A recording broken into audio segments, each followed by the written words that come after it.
क्या आप जानते हैं कि नवरात्रि के पहले दिन हम दुर्गा देवी की पूजा करते हैं? यह कोई और नहीं बल्कि माता शैलपुत्री हैं, जो हिमालय की पुत्री और देवी दुर्गा का पहला अवतार है। वे पृथ्वी तत्व का प्रतिनिधित्व करती हैं और पूरे ब्रह्मांड की सृष्टि शक्ति मानी जाती हैं। शैलपुत्री की पूजा से भक्तों को शक्ति और स्थिरता मिलती है। पार्वती शिव को पाने के लिए तपस्या कर रही थी। वह शिव की तरह पहाड़ों में रहने लगी और उन्हीं गतिविधियों में शामिल होने लगी, जैसे तपस्या, योगिन और तप। यह पार्वती का वह पहलू है जिसे ब्रह्मचारिणी देवी का माना जाता है। प्राकंडासुर ने अपनी लाखों असुरों के साथ उन पर हमला कर दिया। पार्वती खतरे में थी। देवी लक्ष्मी और सरस्वती उनकी सहायता के लिए आईं, लेकिन राक्षसों की संख्या अधिक थी।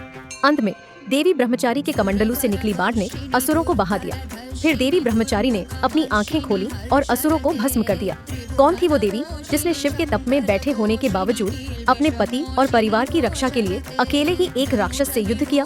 पार्वती जब अपने पति शिव के तप में बैठे होने के कारण अकेली पड़ गई, तब उन्हें एक राक्षस जातुकसुर ने परेशान किया। पार्वती अपने साहस और शक्ति से राक्षस को पराजित किया। इस युद्ध के दौरान उन्होंने चंद्रदेव की मदद ली और चंद्रमा को अपने माथे पर पहना। पार्वती के भेड़ियों ने जातुकसुर के राक्षसों से लड़ाई की। पार्वती ने जातुकसुर को घंटा बजाकर पराजित किया। इस रूप को ब्रह्मदेव ने चंद्रघंटा नाम दिया। क्या आप जानते हैं कि सूर्य की उत्पत्ति कैसे हुई? माली और सुमाली नामक दो असुरों की तपस्या के कारण सूर्यदेव को चिंता हुई। सूर्यदेव ने माली और सुमाली के तप को बाधित किया। सूर्यदेव ने दोनों भाइयों को जला दिया। शिव क्रोधित होकर सूर्यदेव पर अपना त्रिशूल फेंक दिया, जिससे पूरे ब्रह्मांड में अंधकार हो गया। देवी पार्वती को ब्रह्मांड को बचाने के लिए आगे आना पड़ा।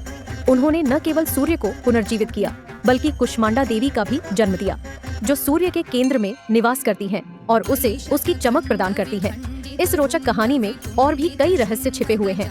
एक बार देवों ने तारकासुर नामक दानव को मारने के लिए स्कंद के जन्म की इच्छा की थी, जिसे वरदान प्राप्त हुआ था कि उसे केवल शिव के पुत्र द्वारा ही मारा जा सकता है। उन्होंने पार्वती को शिव को विवाह के लिए प्रेरित करने के लिए भेजा। हालांकि शिव ध्यान में खोए हुए थे और पार्वती के प्रति आकर्षित नहीं हुए, जब तक कि उन्हें काम प्रेम के देवता के धनुष से एक बाण नहीं लगा। शिव ने तुरंत काम को भस्म कर दिया।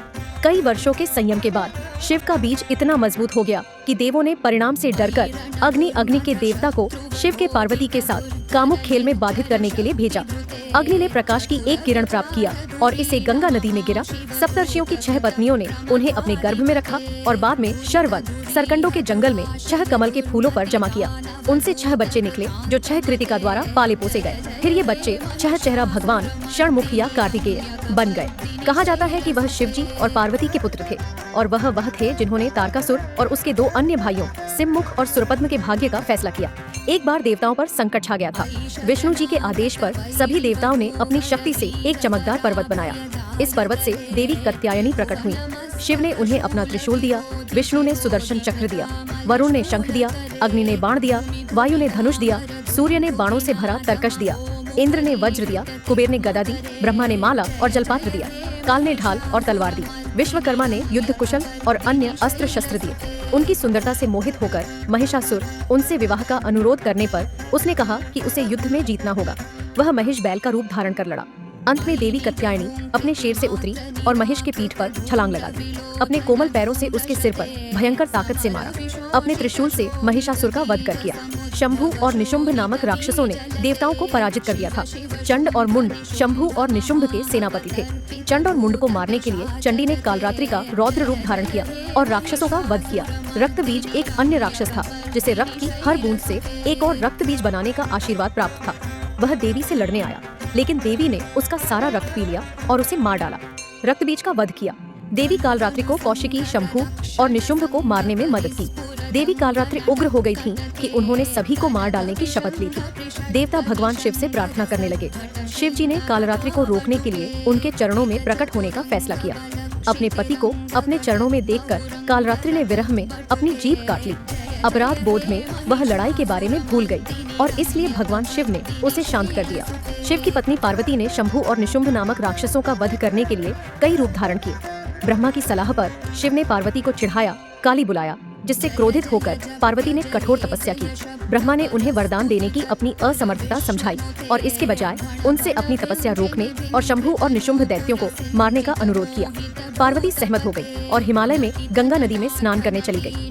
गंगा नदी में प्रवेश करते ही उनकी काली त्वचा पूरी तरह से धुल गई और वे एक सुंदर सुनहरी स्त्री के रूप में बाहर निकली। सफेद वस्त्र और आभूषण पहने हुए, इसीलिए उन्होंने महागौरी उपनाम प्राप्त किया। काली, महागौरी और चंडी के रूप में उन्होंने राक्षसों का संहार किया। इस घटना का वर्णन शिव पुराण और देवी महात्म्य में मिलता है। आकाश की विशालता में अंधकार व्याप्त था, फिर दिव्य प्रकाश की एक किरण फैली, सब कुछ रोशन कर दिया। यह प्रकाश रूपहीन था, फिर एक दिव्य स्त्री का रूप ले लिया जो महाशक्ति थी। उन्होंने त्रिदेवों ब्रह्मा, विष्णु, शिव को जन्म दिया। उन्होंने त्रिदेवों को अपनी भूमिकाओं को समझने के लिए ध्यान करने को कहा। महाशक्ति के वचन पर त्रिदेव समुद्र के किनारे तपस्या करने लगे। प्रसन्न होकर सिद्धिदात्री उनके सामने प्रकट हुई। उन्होंने उन्हें उनकी पत्नियों लक्ष्मी, सरस्वती, पार्वती दी। सिद्धिदात्री ने ब्रह्मा को सृष्टि रचने का, विष्णु को पालन का और शिव को संहार का कार्य सौंपा। उन्होंने कहा कि उनकी पत्नियां उनकी शक्तियां हैं। उन्होंने त्रिदेवों को 8 अलौकिक शक्तियां भी दी: अनिमा, महिमा, गरिमा, लघिमा, प्राप्ति, प्रकाम्य, ईश्वरत्व, वशित्व। इन शक्तियों से उन्होंने देव, दैत्य, असुर, गंधर्व, यक्ष, अप्सरा, भूत, पौधे, जीव जंतु, नाग, गरुड़ और अन्य प्राणियों की सृष्टि की। इस प्रकार संपूर्ण विश्व की रचना पूरी हुई। पृथ्वी पर स्थल और जल का निर्माण हुआ। नक्षत्र, आकाश गंगाएं भी बनी। सूर्य मंडल के 9 ग्रह बने। पृथ्वी पर स्थल और जल का निर्माण हुआ। सभी प्रकार के वनस्पति और जीव जंतु उत्पन्न हुए। 14 लोक बने। सभी प्राणियों के लिए रहने की जगहें तैयार हुई।